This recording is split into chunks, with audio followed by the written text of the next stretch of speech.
So in this tutorial, we're going to cover scatter plots using the base graphics in R. I'm also going to show you a little bit of ggplot at the end, just to kind of get you going. See if you want to dive into that yourselves. So we're working off this file here, L6 in the folder L6 Scatterplots. I'm working off of L6 Scatterplots.rmd. That's our markdown file again. That will build and produce the nice rendered HTML that you can look and follow along with yourself. So this is the RMD file over here. We're going to, again, what I've done is just at the start, you can either run your RM list option. I've restarted my R session just here because I was working on the previous podcast before and I don't want any of that stuff to carry over. So I restarted my R session as before. We can run that just for completeness. We'll run that RM list one here. And again, in this example, just like in the histogram one, we're going to use the inbuilt dataset iris. So I'm not going to talk through what iris is in any great detail. Just going to add a little line in here and say data iris like that. So now the iris data is available. You'll see it there in my environment. Won't do head iris. Actually just going to do structure of iris instead of that.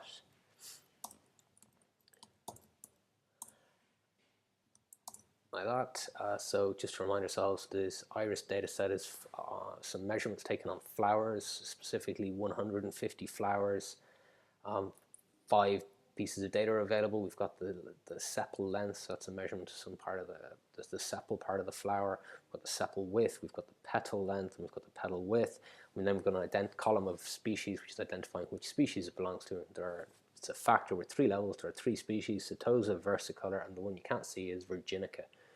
So that's the data set. We're going to start plotting it, so we want to have a look and have a think what we want to plot. So we'll come to that. We'll come to that in a minute. There's lots of different plots we might want to do, and we could do. So it just depends what we want to do exactly. So first of all, we're going to use the function plot. So we type $plot, and it brings up an explanation of what we're going to do. So it says plot x comma y, so it plots the coordinates of the points in a vector of x against those in a vector of y.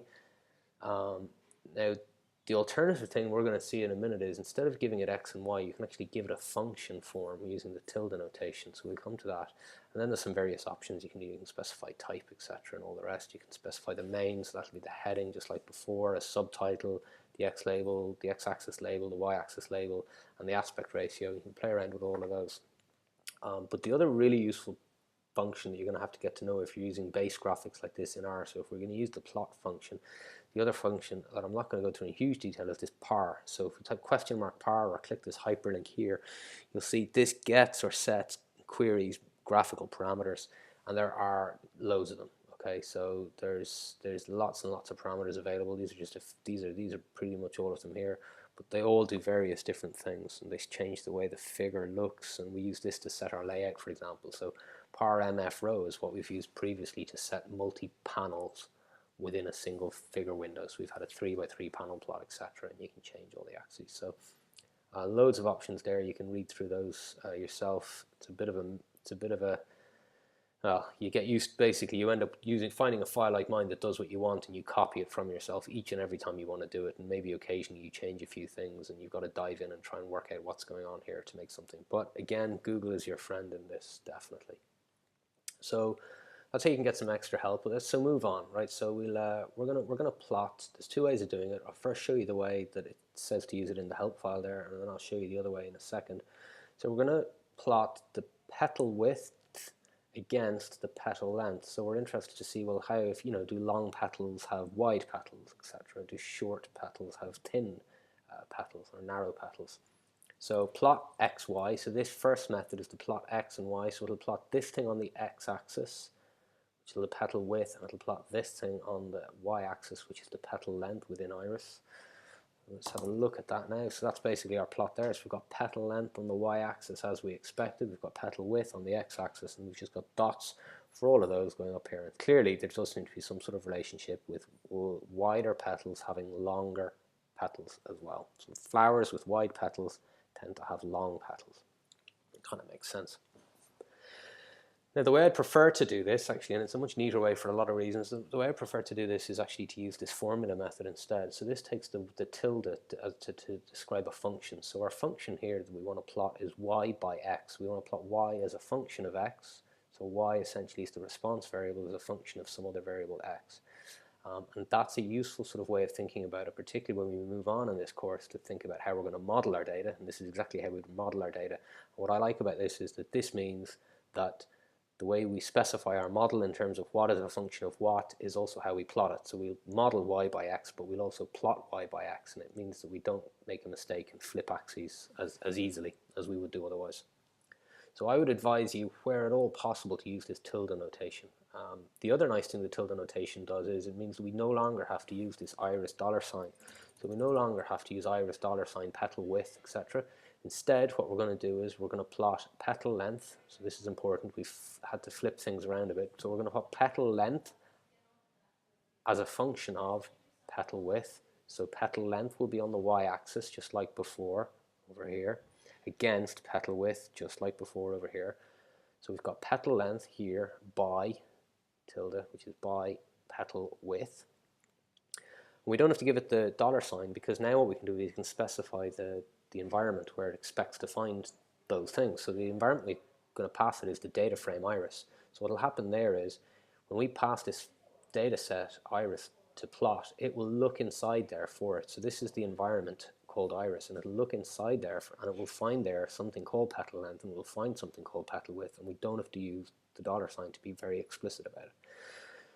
So I really like this method for two reasons. One is that it matches the way in which we model our data later, but the second is that it just tidies it up and makes it neater for us to write it out, and we don't have to use the dollar sign anymore. And there's a lot of functions in R take this notation. Not all, like histogram, which is a real pain for not doing it, but many of the other standard functions like plot will take it. So use it where you can. So let's just, I'm going to come over here. I'm actually, for this example, because I'm working off the script, I'm going to delete that figure. So we'll delete that there, we'll remove that plot.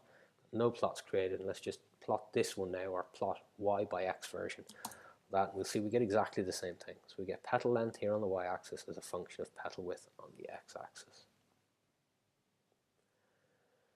So it's a bit of a messy plot. It's not a great plot. There's lots kind of wrong with this in many ways. We might want to tidy this up and make it look a lot prettier. So we want to change the x labels here, the y label. We might want to rotate these around so that we can see them so that they're horizontal to the eye.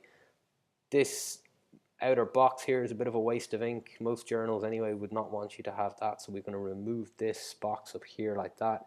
You might want to make your circles a bit bigger or smaller, whatever you want to do. And the other thing we might want to do is, a lot of journals are a bit picky about this. I'm sort of on the fence, but these tick marks here by default pop out the way, and a lot of journals specify that they want them to come in the way inside that. So we're going to just swap that around with a few of the options. So we're going to jump down here and back over here to the script window. So we've now got plot. We're going to plot again petal length by petal width. We're going to use the data set iris. We're going to specify a specific x label. So our x label is going to be petal width in centimeters. My y label is going to be petal length in centimeters. That's right. We're going to go for PCH equals 20. So we're going to use the plotting point type 20. I'll show you all those options for that now in a minute, actually. I might even add it into this graph. And then the cex.lab, so the scaling, CX is a scaling, character expansion scaling. For the label, it's going to be 1.5, so it'll be 1.5 times the normal size, so a little bit bigger. The scaling, the cex.axis, we'll scale that up 1.5 as well. We'll scale up the points a wee bit as well, so the CX is for the points, we'll scale that up to 1.2.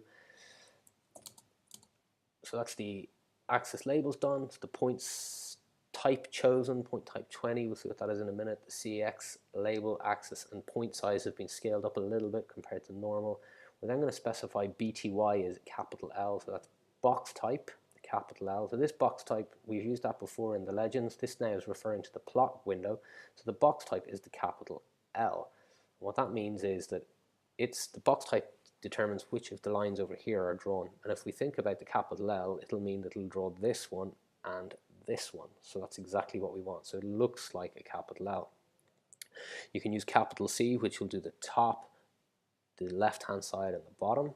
You can do O, which will give you the whole lot. So if you put a capital O or even lowercase, it'll all work. With the O, you'll get that. And if you use L, is the most commonly one used because it'll give us the L-shaped boxes, the L-shaped axes on that. We'll specify LAS as 1, so that LAS, remember, rotates these y-axis tick labels here. It'll rotate them to the horizontal with an option of 1. And then this TCL is the tick control. So this tick control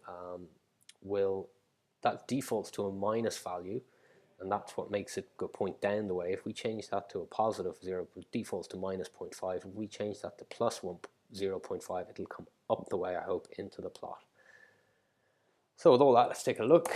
So now we've got to run all that, so it's done exactly as I wanted. We've got nice plot labels, we've got nice large text, we've got nice large text for the ticks. We've got them rotated around so that we can read them nice and easily.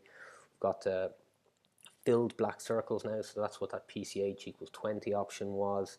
And we've got what else we've got? We've got these little tick marks pointing in the way nicely, and we've gotten rid of that surrounding box off. So we're using less ink, or at least we're getting rid of all the lines and things we don't need, that just distracting us, and just focusing on the basic data in our figure.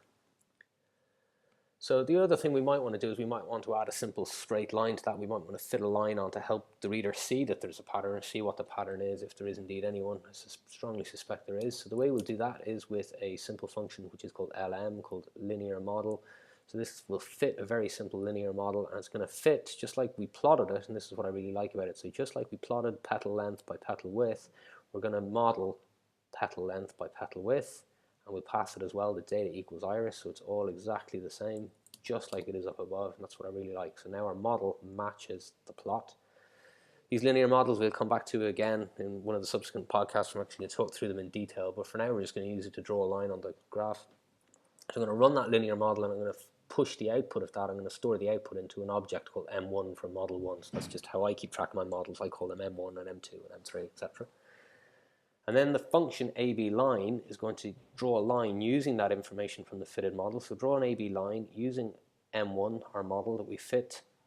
Draw what color line do we want? Well, I'd like a color black, so I'd like a black line with line width equals 2 and line type equals 1. So we'll have a look at what those mean in a little minute, but let's run these lines and see what we get. So all up here is just some comment, some code I've put in to help talk through exactly what I said there and remind you, so you can just pick out what those different options mean.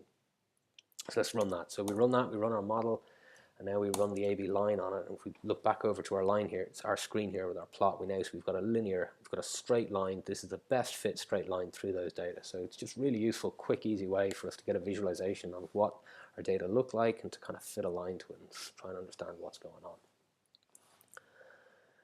Right, so that's kind of, that's pretty much a long way towards having a nice graph and something that we'd want. There's loads of different help available on these. I'm just going to set that to val equals false. I'm just going to put a little note in. You can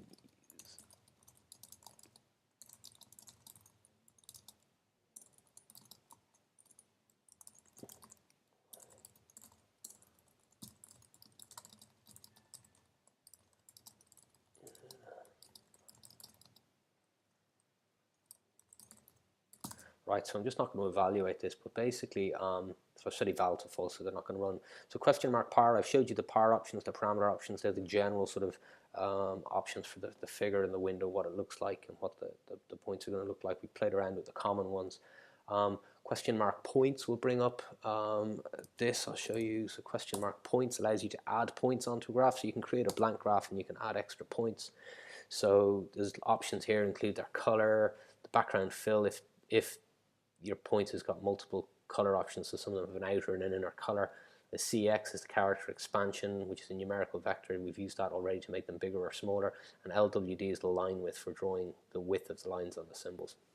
So these are the PCH values. So these are the one options you can get. So we chose PCH equals 20, so that was this one here. That was a small filled circle here. By default it defaults to 1. Actually it doesn't default to 0, it defaults to 1, which is the open circle. There's all these different symbols options available to you, so you can change your circles to whatever you want, and it talks through some common ones here. So that's really quite handy. Actually, this is a handy thing that I often do. Usually have it printed out and stuck beside me. So here's in the help file for this, in the example file, if you scroll all the way down here, and if you grab this bit from PCH show, so this is PCH, they're writing, I'll talk about writing functions again, but we just take this as working. So they're writing a new function here called PCH show, and that new function is going to show all the different symbols. So we can just copy that, paste that in up here, run that, and here in the plotting window you get this nice picture, this quick pictorial guide. So I would tend to print this out and stick it beside my computer, or have it somewhere handy, or have it saved on my desktop, so that if I want, I can very rapidly just decide, well, today I want these sort of full stars, or I want crosses, and now I know what number code I can use to generate those points. That's a really neat little trick I often use. So the other option then, so question mark lines is the other one for drawing lines. So drawing lines on the page, there's not much to lines other than the type of lines that they draw. You can read about that in the plot.default options. So those are, just follow that in there. So the line types are a vector of line type C parse. It's sending us around the houses now. But line type is where it's scroll down here. So I followed that through to the help file for par. Go down, LTY line type. So these are options specified as an integer. It's either 0 for a blank, so no line, 1 is a solid line, a dashed line, 3 is a dotted line, 4 is a dot dash, long dash, and 2 dash. So you can play around with those. So there's 6 different lines that you can draw to distinguish between lines on a page. Any more than 6 lines on a page, actually, to be honest, anything more than 4 and you're probably in trouble. But you can have 6 different line types on a page. Okay, so that's all good. Let's go back and take a look at our plot that we did, not the plotting symbol one, this one. So at the minute, we've just plotted all our data as black dots, whereas actually we know that there are 3 species in here. And if you've done the histogram podcast, you'll know that these ones down here are the Setosa species. One of these is the Virginica, and the other one is the versicolor. So we might want to try and have a look, try and tease those out. We're going to jump down here and we're going to specify, so we're going to plot just as before, plot petal length by petal width with data from the iris data set, just there. Now what we're going to do is we're going to specify the color, and the color is going to be defined by the species data within the iris, and actually we don't need those. So I'm going to take those out of there because we're passing it the data. It's already got access to the thing called species. We don't have to use the $sign. So the color will be defined by, ultimately by, the species. So species is going to have a number. Species has a label at the moment: Setosa, Virginica, Setosa, versicolor, and Virginica. But those, because they're stored as factors, those actually have numbers associated with them. So those numbers are 1, 2, and 3, and that we can use those 1, 2s, and 3s to pull out and look up the different colors. So I'm going to actually, rather than use the inbuilt set of colors and the inbuilt set of point sequence, I'm going to specify our own manually. So I'm going to set a default, because it'll default to black, red, and green, but red and green cause a lot of problems for people who are, particularly those who are colorblind. So instead we're going to go for black, blue, and green, which might still cause 1 or 2 people problems, but you can change them yourself. There are some really good color-friendly palettes that we can use, and I'll talk about those in another podcast. But for now, we'll specify black. So black is going to be the first color, blue the second color, and green the second color. If I didn't specify this, it would default to black, red, and green.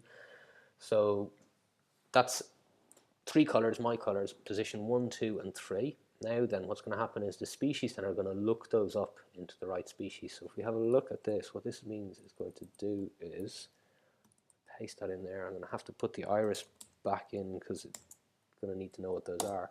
So it's returning for each of those observations, for each of the data points, the first 50 are, because they're the species number 1, which is Setosa, they get the first color, which is black. Then the second one, which is versicolor, which is going to, position 2 is going to pull out the blue color, and then green. So each one of these corresponds to one of these data points down here, and it's going to tell it what color to do. And exactly the same thing will happen with the points. Points will default, if I just removed my color and I removed that point, my points there, and just use species, it would default to my points 1, 2, and 3, and colors 1, 2, and 3, which are black, red, and green. And exactly the same thing is going to happen here. Species 1, each of the points will be, take the correct point type, either 16 for species Setosa, 17 for versicolor, and 18 for Virginica. Just like before, we specify the X and Y axis labels, the scaling and all the rest on it just like before. So the only difference here is now we've changing the point type and changing the color according to the species and setting, not only just using the default, but setting our list of colors and our own list of point types that we want it to use. So we're going to have to evaluate that. So there's my colors, my points. Just to remind us, the levels are over here. So the levels of the factor of iris species are Setosa, versicolor, virginicus. That's 1, 2, and 3, which will correspond to black, blue, and green in 16, 17, and 18. So now we can hopefully just plot that, and now we get exactly what we wanted. So we get a nice plot, just like before, but now we've got the black circles for the first group, which is Setosa. We've got the blue triangles for the second group, which is versicolor, and we've got the green diamonds for the virginica species. We can add things on now, so we can add on some extra embellishments. I mean, that might be plenty enough for a graph for you, but if you wanted just to show you can add lines on. So what we're going to do here is we're going to add on this is slightly arbitrary, but we're going to add on horizontal lines for each of the species petal lengths. So across here, I just want to add a black line, show what through the mean of that group is going to be. So I'm going to use AB line, and I'm going to add on a horizontal H line at the mean of the iris petal length data, for which the iris species is virginica, color green. I'm going to do the same for the versicolor using color blue, and exactly the same for the Setosa using the color black. So 1, 2, 3, and we jump back over here and we can see we got the dotted green line. So that was the LTY, the line type 2. That gives us this dashed line or dotted line through the green data, through the mean of that, the blue one through the blue points, and the black one through the black points.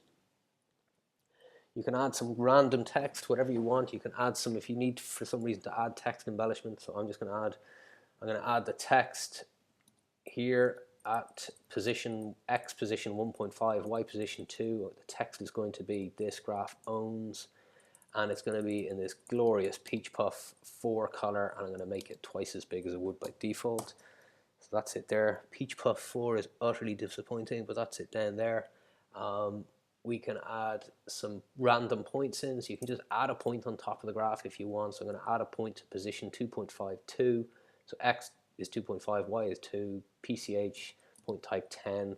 You can go back to your cheat sheet there to work out what that is. It's going to be in red, and it's going to be a CEX2. So that's it there. Position 2.5 in the X and 2 in the Y coordinates. That's it right there. And you can add a random line.